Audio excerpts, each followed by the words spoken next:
प्रिय विद्यार्थियों, कैसे हैं आप लोग। आज के वीडियो में हम क्लास 12 फिजिक्स चैप्टर 1 वैद्युत आवेश तथा क्षेत्र चैप्टर का मोस्ट इंपोर्टेंट टॉपिक को पढ़ने वाले हैं। तो दोस्तों, आज के वीडियो में पढ़ेंगे कि गॉस की प्रमेय क्या होता है। आज के वीडियो में हम गॉस की प्रमेय को सबसे सरल तरीके से समझेंगे। तो अगर आप वीडियो पर नए हैं तो वीडियो को लाइक कर दीजिए और चैनल पर नए हैं तो सब्सक्राइब कर दीजिए, बेल आइकन को प्रेस कर दीजिए, क्योंकि बोर्ड एग्जाम के हर सब्जेक्ट का हर इंपॉर्टेंट टॉपिक का वीडियो आपको इस चैनल पर भी मिलता रहेगा। तो पहले समझ लीजिए गॉस की प्रमेय क्या होता है। देखिए, कोई बंद पृष्ठ है, उस बंद पृष्ठ से गुजरने वाला जो पूरा बल्क फ्लक्स होगा वह क्या होगा, उस पर लगे कुल आवेश का F1 बाई एप्सिलॉन नॉट गुना होता है। यही होता है गॉस की प्रमेय। तो पहले हम गॉस की प्रमेय को लिख लेते हैं, फिर अभी हम इसको समझेंगे चित्र के माध्यम से। तो यहाँ पे हम लिखेंगे कि किसी बंद पृष्ठ किसी बंद पृष्ठ किसी बंद पृष्ठ से गुजरने वाला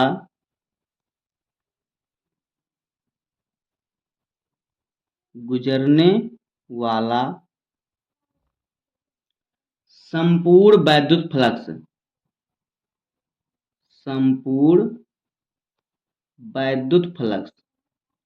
तो देखिए, वैद्युत फ्लक्स को हम कैसे प्रदर्शित करते हैं, फाई ई से।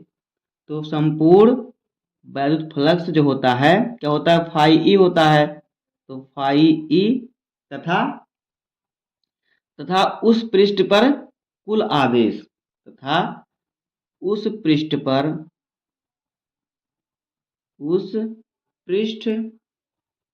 पर लगे कुल आवेश Q का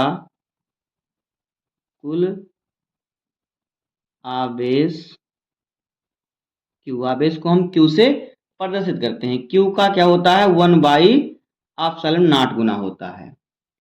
1 बाई एप्सिलॉन नॉट गुना होता है।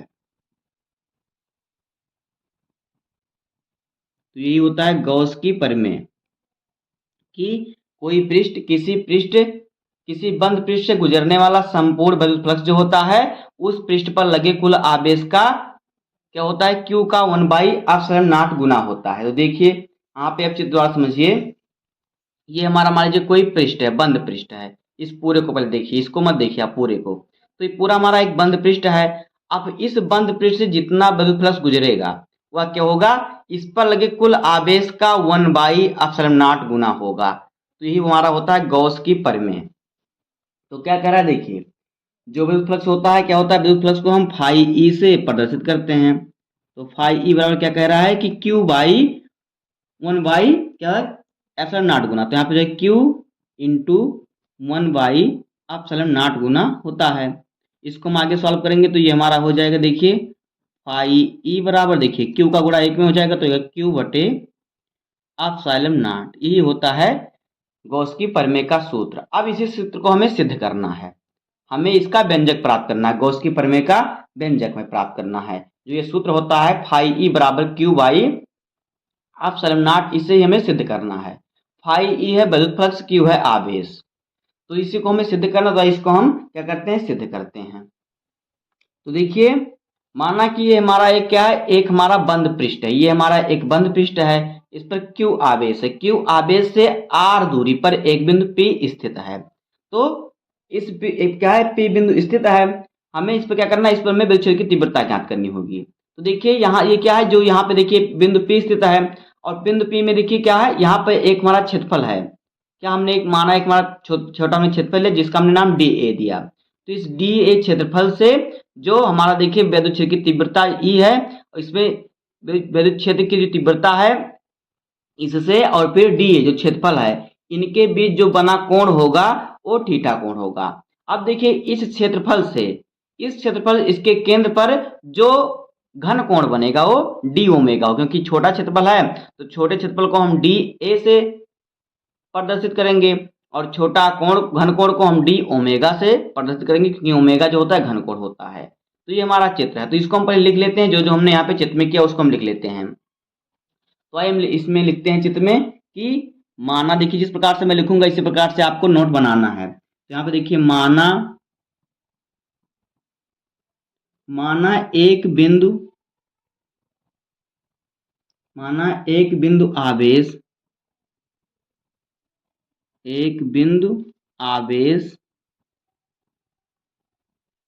प्लस, यानी कि प्लस आवेश है, प्लस क्यू लिखेंगे, प्लस क्यू बंद पृष्ठ से आर दूरी पर, जैसे हमने अभी चित्र में देखा, आर दूरी पर क्या है, एक बिंदु P स्थित है, एक बिंदु P स्थित है। आर दूरी पर क्या है, एक बिंदु हमारा P स्थित है, जहां पर क्या करना है, विद्युत क्षेत्र की तीव्रता ज्ञात करनी है। जहां पर देखिए, यहाँ पर क्या है, यहाँ पर विद्युत क्षेत्र की तीव्रता कितनी है, वेक्टर E है, और यहाँ का क्षेत्रफल क्या है, वेक्टर dA है। तो इसको हम लिख देंगे, स्थित है, बिंदु P स्थित है, जहां पर क्या करना है, जहां विद्युत क्षेत्र की तीव्रता क्या है, वेक्टर E तथा क्षेत्रफल dA, इसको लिख देंगे, जहां विद्युत क्षेत्र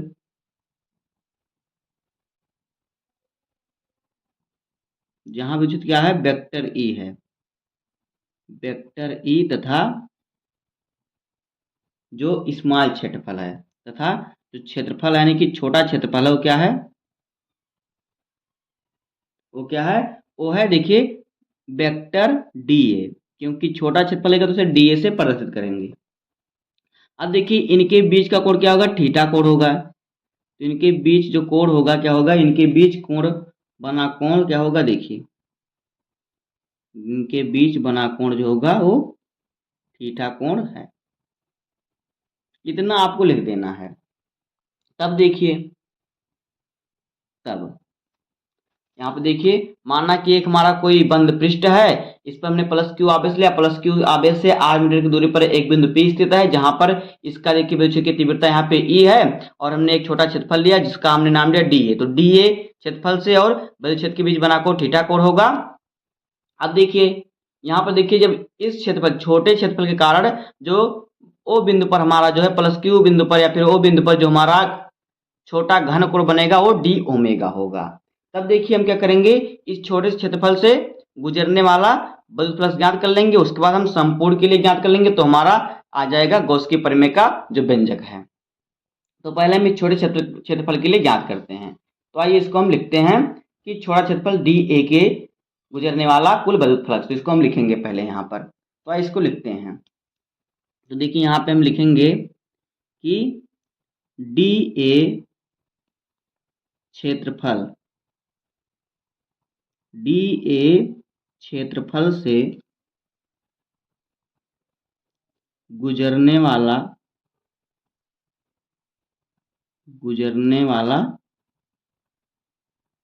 क्या, वैद्युत फ्लक्स,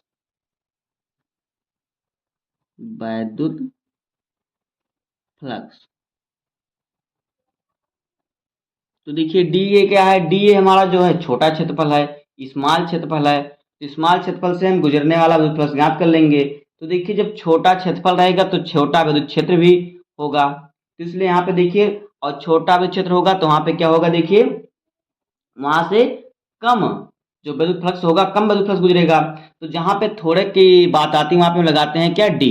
तो यहाँ पे हो जाएगा हमारा देखिए d फाई, देखिए यहाँ पे आएगा हमारा d फाई ई, क्योंकि फाई ई जो होता है विद्युत फ्लक्स होता है, डी हमने लगाया यानी कि छोटा है, छोटे क्षेत्रफल से गुजरेगा तो कम विद्युत फ्लक्स गुजरेगा, इसलिए हमने कम के लिए हम क्या करेंगे, डी लगाएंगे। तो डी फाई ई बराबर देखिए सूत्र हमारा क्या हो जाएगा, यहाँ पे देखिए क्या जगह पे देखिए, इसका जो विद्युत क्षेत्र किसमें, ई में स्थित है, वेक्टर ई में, और फिर क्षेत्रफल डी ए है, तो यहाँ पे रखेंगे हम, देखिए vector E into D A, ये भी हमारा वेक्टर में रहेगा।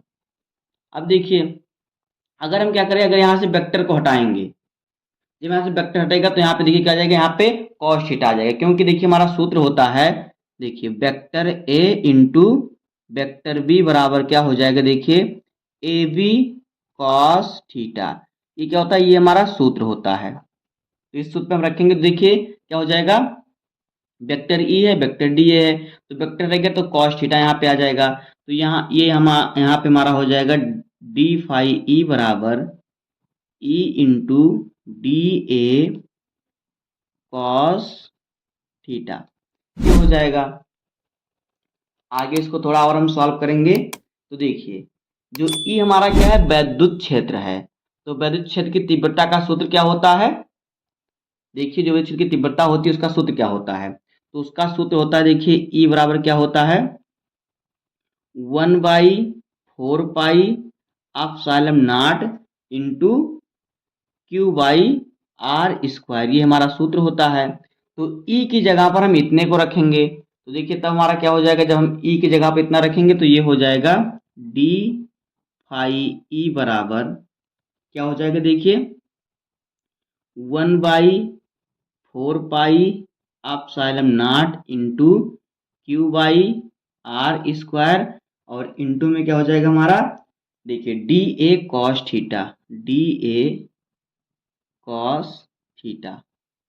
इसको थोड़ा और आगे सॉल्व करेंगे तो देखिए हमारा क्या होगा, देखिए तो ये हमारा हो जाएगा डी फाई ई बराबर, देखिए क्यू का गुणा एक में हो जाएगा, इधर हम क्यू को लेके आएंगे तो ये हो जाएगा Q by 4 pi epsilon not, और इंटू में देखिए आर को उधर लेके जाएंगे तो ये हो जाएगा डी ए कॉस थीटा और बटे में आर का स्क्वायर। अब देखिए, अगर आपने घन कोण का वीडियो देखा होगा तो आपको मालूम होगा, जो हमारा घन कोण जो डी ओमेगा होता है वो डी ए कॉस थीटा बटे आर स्क्वायर के बराबर होता है। तो देखिए ये किसके बराबर होता है, देखिए डी ए कॉस थीटा बटे आर स्क्वायर जो है ये डी ओमेगा, जो छोटा घन कोण हमारा था उसके बराबर है। तो देखिए इसके स्थान पर हम डी ओमेगा रख सकते हैं, रख सकते हैं कि नहीं, रख सकते हैं ना, तो इसके स्थान पर हम डी ओमेगा रख सकते हैं आसानी से, तो इसको हम रख देंगे। तो यहाँ पे देखिए, तो यहाँ पे हमारा हो जाएगा डी फाई ई बराबर, देखिए क्यू बटे 4 पाई एप्सिलॉन नॉट और इंटू में D A cos theta, sorry D A cos theta बटे आर स्क्वायर की जगह पर डी ओमेगा हो जाएगा, तो ये डी ओमेगा हो जाएगा। तो देखिए ये क्या हो गया, ये जो हमारा यहाँ पे देखिए छोटा क्षेत्रफल है, ये जो छोटा क्षेत्रफल हमारा है डी ए, ये जो छोटा क्षेत्रफल इतना है, इतने की, इतने से जो गुजरने वाला विद्युत फ्लक्स हो जाएगा वो हो जाएगा इतना, Q by 4 pi epsilon naught into D omega, इतना हो जाएगा। अब देखिए हम संपूर्ण पृष्ठ, इतना जो हमारा पूरा पृष्ठ दिया है, इस पूरे पृष्ठ के लिए क्या करेंगे, हम इस पूरे पृष्ठ से गुजरने वाला विद्युत फ्लक्स ज्ञात कर लेंगे। तो ये पूरे क्षेत्रफल को हम नाम दे देते हैं ए नाम दे देते हैं, जो पूरा संपूर्ण क्षेत्रफल इसको ए नाम दे देते हैं, क्योंकि हम पूरे क्षेत्रफल के ले रहे हैं तो इसका नाम ए हो जाएगा। अब देखिए, अब आगे हम संपूर्ण क्षेत्रफल के लिए ज्ञात कर लेंगे। तो देखिए यहाँ पे हम लिखेंगे कि संपूर्ण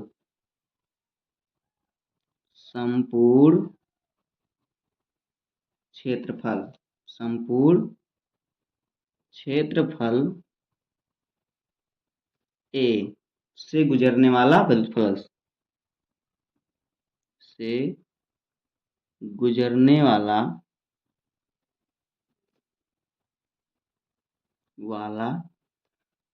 कुल विद्युत फ्लक्स भी वैद्युत फ्लक्स लिख सकते हैं, वैद्युत फ्लक्स, यानी कि संपूर्ण क्षेत्रफल ए से होकर गुजरने वाला कुल वैद्युत फ्लक्स। तो देखिए अब इसका हम व्यंजक आसानी से प्राप्त कर सकते हैं। तो देखिए अगर छोटे में हम क्या करें, समाकलन लगा देते हैं तो क्या हो जाता है, वो जो होता है संपूर्ण पृष्ठ का हो जाता है। तो देखिए यहाँ पे ये हमारा हो जाएगा संपूर्ण के लिए क्या, फाई ई बराबर क्या हो जाएगा, देखिए हमने जब सूत्र निकाला तो हमारा क्या आया था, फाई बराबर क्या आया था, देखिए इतना हमारा है, हमारा जो है छोटे के लिए इतना है, तो छोटे पे हम समाकलन लगा देंगे तो हमारा पूरे का हो जाएगा, तो पूरा हमारा होता है फाई ई बराबर, हम इसको रख देंगे तो यहाँ पे लगा देंगे हम समाकलन, क्योंकि समाकलन लगाने के बाद पूरा पृष्ठ का हो जाता है, तो हो जाएगा डी फाई ई, ये संपूर्ण पृष्ठ का हो जाएगा। अब देखिए इसका मान कितना है, इसका मान हमारा यहाँ पे देखिए निकला क्यू बटे 4 पाई epsilon naught into D omega, तो इसका मान हम यहाँ पे रख देते हैं, इसका मान रखेंगे तो ये हमारा हो जाएगा फाई ई बराबर, देखिए समाकलन है तो हम समाकलन लगाएंगे, और हमारा क्या इसका मान देखिए कितना दिया है, यहाँ पे देखिए डी फाई ई का मान हमारा यहाँ पे कितना दिया हो, इतना दिया तो इतना हम रख देंगे, तो हमारा हो जाएगा क्यू बटे 4 पाई epsilon naught into D omega. अब देखिए इसको थोड़ा आगे सॉल्व करेंगे तो ये हो जाएगा फाई ई बराबर, देखिए हम क्या करेंगे, इसको समाकलन के बाहर निकाल देंगे तो ये हो जाएगा क्यू बटे 4 पाई एप्सिलॉन नॉट, और फिर समाकलन लगाएंगे तो डी ओमेगा जो है, समाकलन डी ओमेगा हो जाएगा। अब देखिए जो समाकलन डी ओमेगा होता है, यहाँ पे देख लीजिए, यहाँ पे देख लीजिए, यहाँ पे जो समाकलन डी ओमेगा होता है ये 4 पाई के बराबर होता है, ये हमारा सूत्र होता है। समाकलन डी ओमेगा किसके बराबर होता है, 4 पाई के बराबर होता है। तो यहाँ पे हम इसकी जगह 4 पाई रख सकते हैं, तो आइए इसको हम रखते हैं। तो जब हम 4 पाई रखेंगे तो देखिए यहाँ पे हमारा क्या हो जाएगा, तो यहाँ पे हमारा हो जाएगा फाई ई बराबर कितना हो जाएगा, यहाँ पे देखिए ये हमारा हो जाएगा, देखिए क्यू बटे 4 पाई एप्सिलॉन नॉट, और इनटू में देखिए समाकलन डी ओमेगा किसके बराबर होता है, 4 पाई के बराबर होता है, तो यहाँ पे जाएगा 4 पाई। अब देखिए 4 पाई से 4 पाई कैंसिल हो जाएगा, तो यहाँ पे हमारा जो बचेगा फाई ई बराबर कितना देखिए क्यू बटे एप्सिलॉन नॉट, तो बचेगा क्यू बटे एप्सिलॉन नॉट। यही हमें क्या करना था, यही हमें सिद्ध करना था, यही हमें व्यंजक प्राप्त करना था। तो यही होता है गॉस का प्रमेय का व्यंजक। तो बस दोस्तों आज के इस वीडियो में इतना ही। इसी प्रकार से आपको अपनी कॉपी में नोट बनाना है। यूट्यूब पे सबसे सरल तरीका यही है, पूरे यूट्यूब पर इतना अच्छा तरीका कोई नहीं बताया होगा जिससे कि आपको देखिए गॉस की प्रमेय आसानी तरीके से मालूम हो जाएगा। तो ये जो हमारा सूत्र है ये संपूर्ण पृष्ठ से गुजरने वाला कुल विद्युत फ्लक्स का सूत्र हो जाएगा। तो बस आज की इस वीडियो में इतना ही। उम्मीद करता हूँ आपको वीडियो पसंद आया होगा। अगर आपको वीडियो पसंद आए तो वीडियो को लाइक कर दीजिए, चैनल पर नए सब्सक्राइब कर दीजिए, बेल आइकन को प्रेस कर दीजिए, क्योंकि बोर्ड एग्जाम के हर सब्जेक्ट का हर इंपॉर्टेंट टॉपिक का वीडियो आपको इस चैनल पर डेली मिलता रहेगा। तो मिलते हैं किसी नेक्स्ट वीडियो में, तब तक के लिए धन्यवाद, जय हिंद।